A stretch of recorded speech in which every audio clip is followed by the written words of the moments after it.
And we're back, second member of the Elite Four right here, right now. First round went really well, good game plan moving forward, and this time we're going to lead with Crobat and see what happens. Again, using what we learned from the first run and putting that into practice for this one.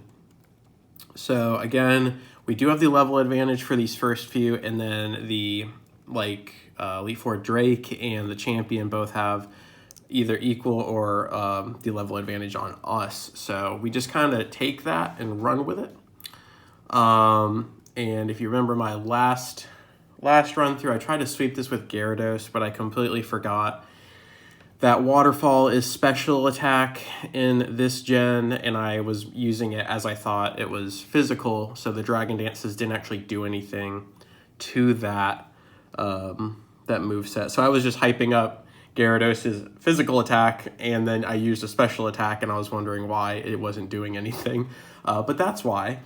So Gen 3 does have... So, like, for instance, right here, Shadow Ball, you would think is a special attack, especially since it lowers special defense, but it's actually physical in this gen, which goes really well with Crobat, who has better physical attack than special. So there's a lot of nuance with that in this gen, and if you're doing a hardcore Nuzlocke, I would definitely just double check the move pool for each of your Pokemon, especially the ones you use going into the Elite Four, and just see, oh god, okay, but that has Psychic, please don't one-shot.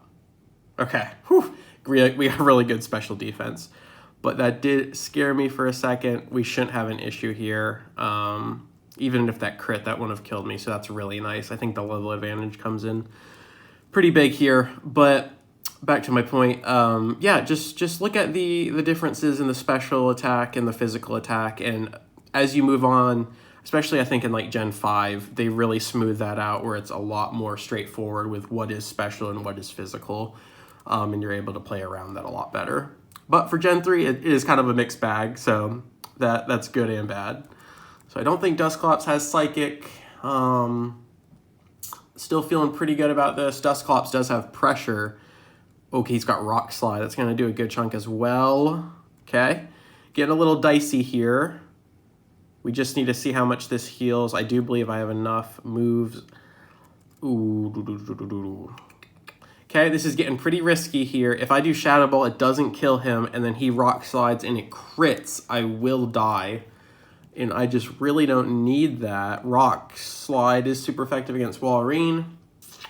It is not, it doesn't really do much against our boys here. I'm feeling pretty good about the Swampert swap. I gave him a really dynamic move pool here.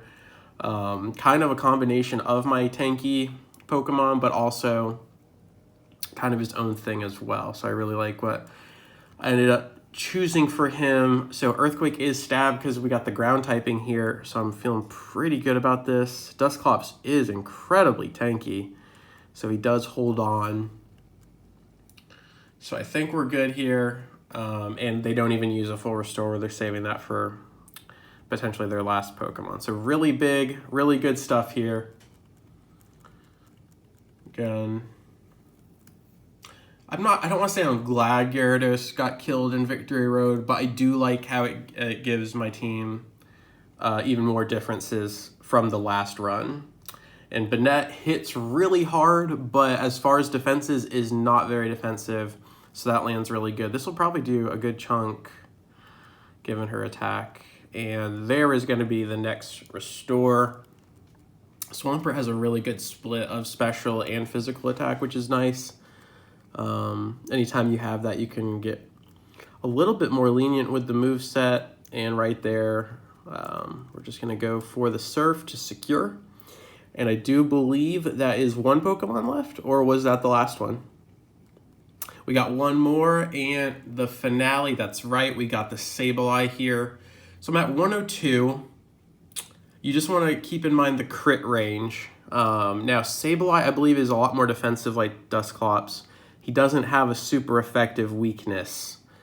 And he might use Fake Out here, actually. Okay, now I'm going to go for an Earthquake and see where we land. If he crits me and one-shots me from 102, I will be super disappointed, but he goes with the double team instead. So, okay, that's only one stack of evasiveness. Can we land the surf? And yes, we can. So right there, going really smooth. If you remember the last run, we got all the way to the dragon, the Elite Four, the last member, before losing anybody, and then we ended up losing 3 guys in that battle, and then it ended up being a 3 versus 6, and we lost at the very last Pokemon. So this time, really, really gonna try to get through all the way to the champion without losing anybody, and that way it's a 6 versus 6. We can go all out and really secure that victory. So I'm gonna pause here, and I will see you guys real soon. Peace.